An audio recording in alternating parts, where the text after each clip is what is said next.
this history, which I think our American schools can do a better job of teaching.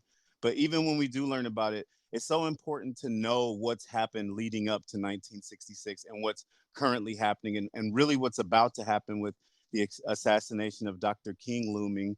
And so I think it's really important that you keep that in mind, because after the long, hot summer in 67, we see basically that this is part of a longer arc, because when Snick and Stokely Carmichael and these guys were starting to get more militant, because after the civil rights movement, where yes, you have won some litigation, other than that, we're seeing that because of, even in response to being nonviolent and meek and turning the other cheek, dozens upon dozens of nonviolent activists and coordinators and protesters are being murdered by racists and police. So you can kind of sense that Black people are kind of getting fed up and are feeling like it that being nonviolent isn't necessarily the way to go. And this is a 10-year arc from the 50s. And then we see it culminating when Dr. King is killed, who was like the bastion of peace and getting along.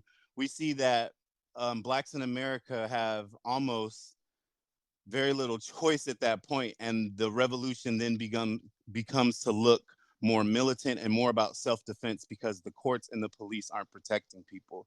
So I think that that's so important to realize the moral arc of what led up to the mentality of the Panthers, and I think it's really important. Absolutely. Like the one thing that I did know before there's this amazing documentary which I'm going to reference, the Vanguard for the Revolution.